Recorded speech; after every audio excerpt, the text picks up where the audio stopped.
While Christmas is 5 months away, the Diocese of Rockford gets in the festive mood, hosting an event it hopes will encourage the spirit of giving.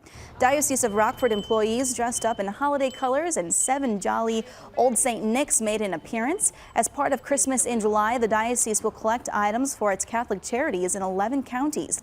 They still need several items, including adult bicycles, household supplies, and hygiene products. They'll collect items through 7 tonight at 555 Coleman Center Drive in Rockford.